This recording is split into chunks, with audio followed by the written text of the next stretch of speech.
In section 5.3, we're going to explore our third and final way of solving a system of equations. Remember, a system of equations has two or more equations with two or more variables.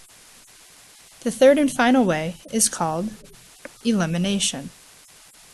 Now, elimination is just going to be another way to find the intersection point on our graph, which is our solution, without actually having to graph. When you did substitution, I know sometimes it wasn't always the easiest to get an x or y by itself to then do substitution. So sometimes you might find elimination to be an easier option. With elimination, the first thing we have to do, I know we have some steps listed here, but really what step one should be, get both equations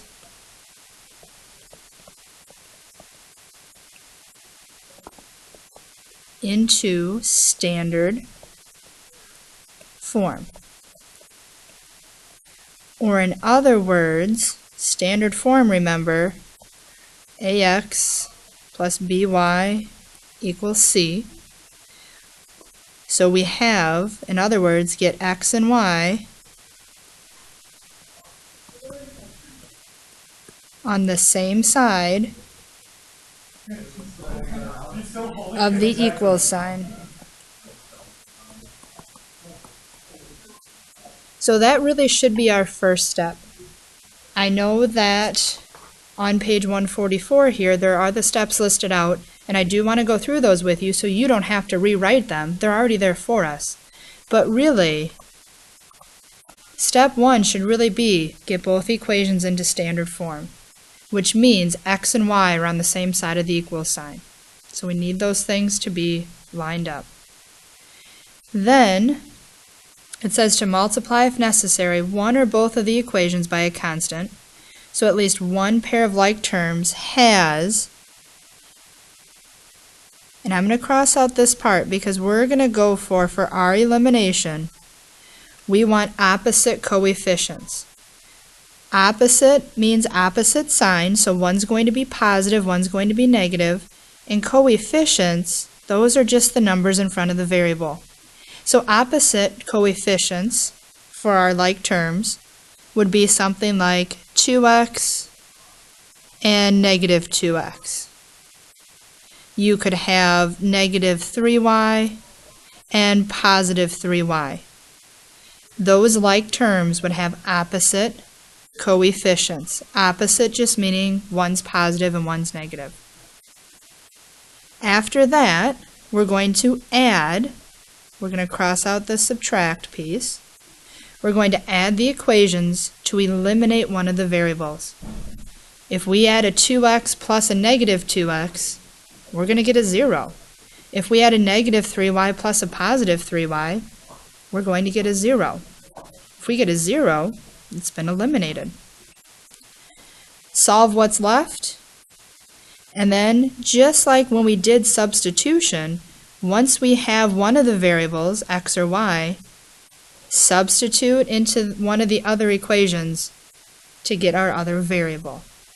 So on page 144, you should have a nice step-by-step that you can use to work through some of the examples. We are going to do a few together today, though. If you take a look on page 145, so it's just the next page, right next to this one, I want to take a look at question number 3. And we're going to go through that step-by-step process that's right next to this page on page 144. The first step that I added in was said, get both equations in standard form. So in other words, get x and y on the same side of the equal sign.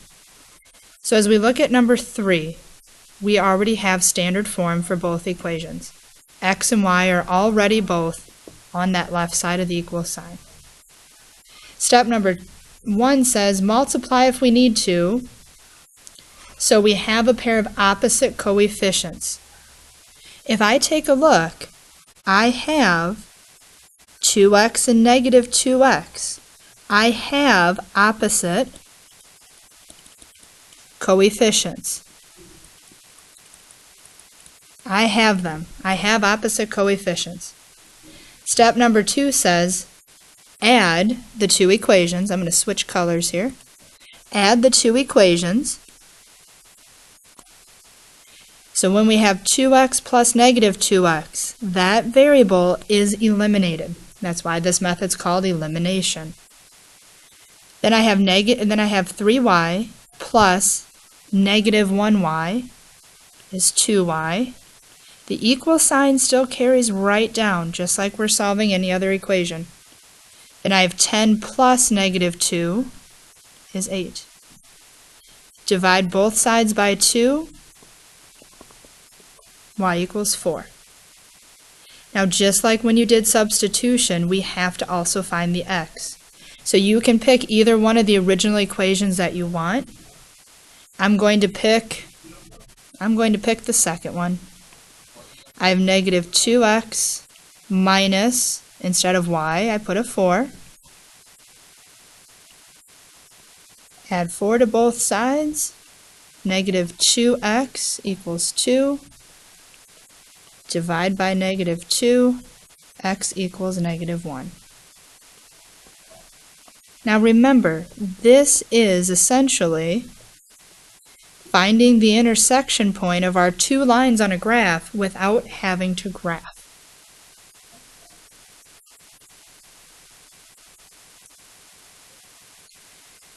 You can also check these, just like we did with graphing, just like we did with substitution. So when you take your test over this unit, you should be able to check every problem and know if you're right before you even turn the test in. Or if you know you have one wrong, you can go back and see if you can find your mistake. So we take our ordered pair. I'm just going to go up above. There's some extra space up here. I'm going to do my check just to refresh you on that. We have that x is negative 1. So I'm going to check, and my ordered pair is negative 1, 4. X is negative 1, and y is 4. So into the first equation, I'm going to have 2 times negative 1 plus 3 times 4. Does that equal 10? Negative 2 plus 12. 10 equals 10. It checks. In the second equation, we would have negative 2 times negative 1 minus 4. Does that equal negative 2? Positive 2 minus 4. Negative 2 equals negative 2. They should both check. If they don't both check, there's a mistake somewhere. You need to go back and see if you can find your mistake. So let's try out another one together. Let's go to number 9. Take a peek at number 9. Now the first step I added in said we need to make sure that both equations are in standard form first. Or in other words, we need x and y on the same side of the equal sign. We need those x's and y's lined up. Otherwise, we can't add the equations and eliminate variables. It won't work. So as we look at number 9, things look a little bit mixed up. So we need to try to get x's and y's on the same side. So as we look at the top equation, I want to bring this 4y over to the other side, over to that left side. To take a positive 4y, pick up the whole thing and move it to the other side, we have to subtract 4y from both sides. So that first equation will be negative 4x minus 4y equals negative 2. For the second equation, I need to take this negative 4x, pick it up and move it to the other side, so I get x and y on the same side. Since it's a minus 4x, I need to add 4x to both sides. I need to do the opposite thing. So that second equation, I'm going to put the x first. I'm going to put the x first, and we add 4x. Put a minus there. I'm going to put the x first. It's a positive 4x. The 4y is negative, and then we're left with a 1 on the right side. So step 1 is done. Get x and y on the same side of the equations. Check. Step number 2 says look for opposite coefficients. Negative 4x and positive 4x. Those are opposite coefficients. The y's are close. We have a negative 4 and a negative 4.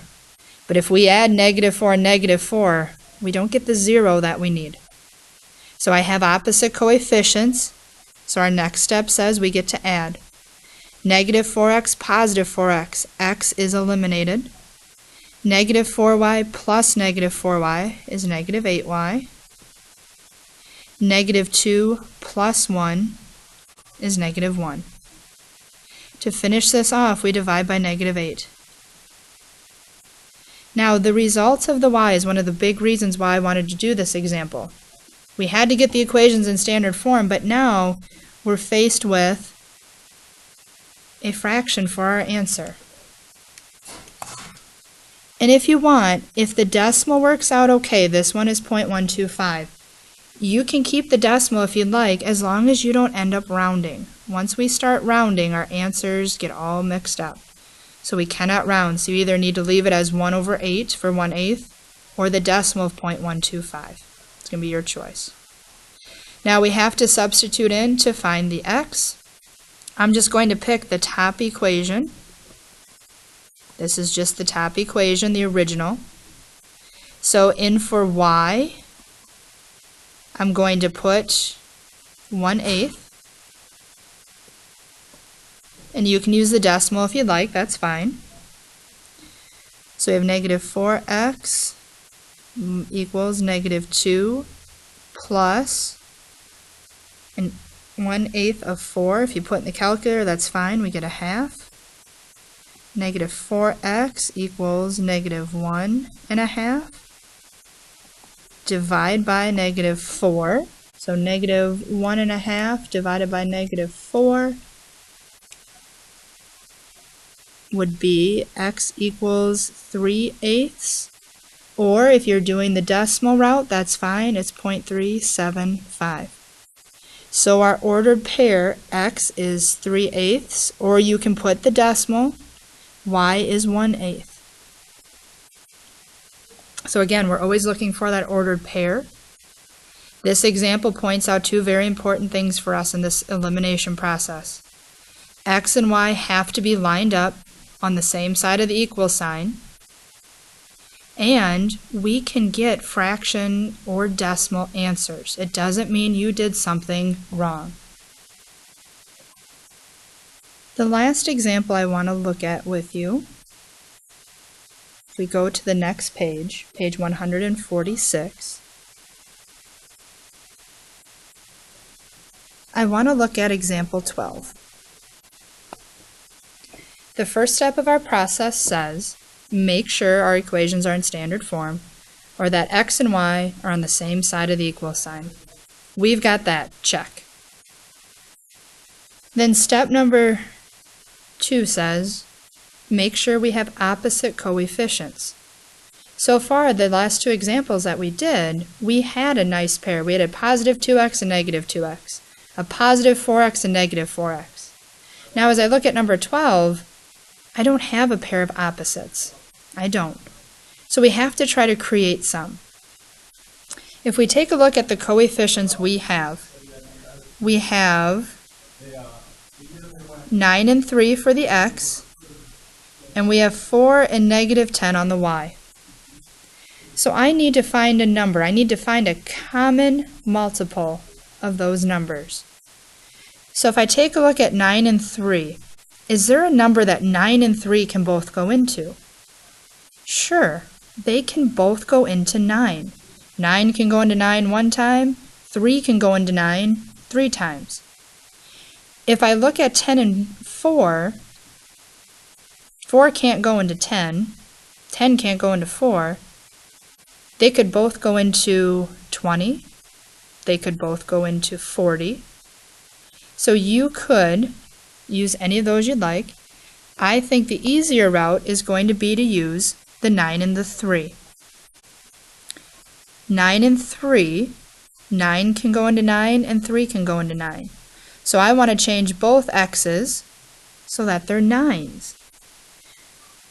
The top equation already has a 9. The bottom equation, we have to ask ourselves, what would I multiply 3 by to get 9? We'd multiply 3 times 3. But now we also have to keep in mind we need opposites. So if I have a positive 9x in the first equation, I need a negative 9x in the second. So I'm going to multiply the second equation by negative 3. Now I know some of you are thinking, wait a minute, Miss Golly, how in the world can we just multiply that and change that to a negative 9? Remember our rules for solving equations. Our equation stays balanced. It stays the same as long as I do the same thing to both sides. So as long as I multiply both sides of the second equation by negative 3, I haven't changed the value of that equation. The numbers will look different, but the equation is still balanced. It's still the same. So for that second equation, I'm going to go ahead, I'm just going to multiply it off to the side here. Negative 3 times 3 gives me negative 9x. Negative 3 times negative 10 is positive 30y. And then we can't forget about that negative 2 that's over on the right-hand side. So we have to do the same thing to both sides. So I have negative 9x plus 30y equals 6. I'm just going to take and put that top equation right over the top of it.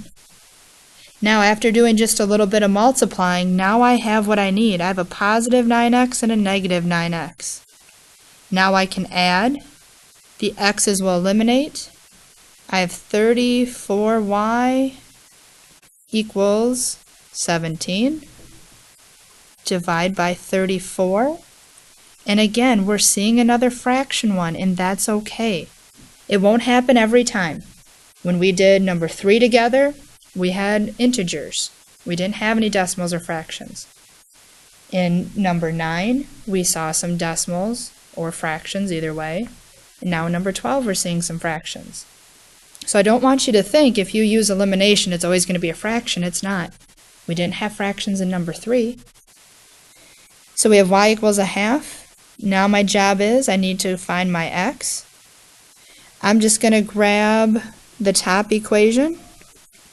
9x plus 4y equals 11.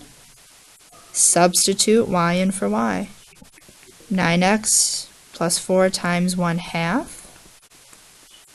So 9x plus 2 equals 11. Subtract 2 from both sides. 9x equals 9. X equals 1. So my ordered pair is going to be 1, 1/2.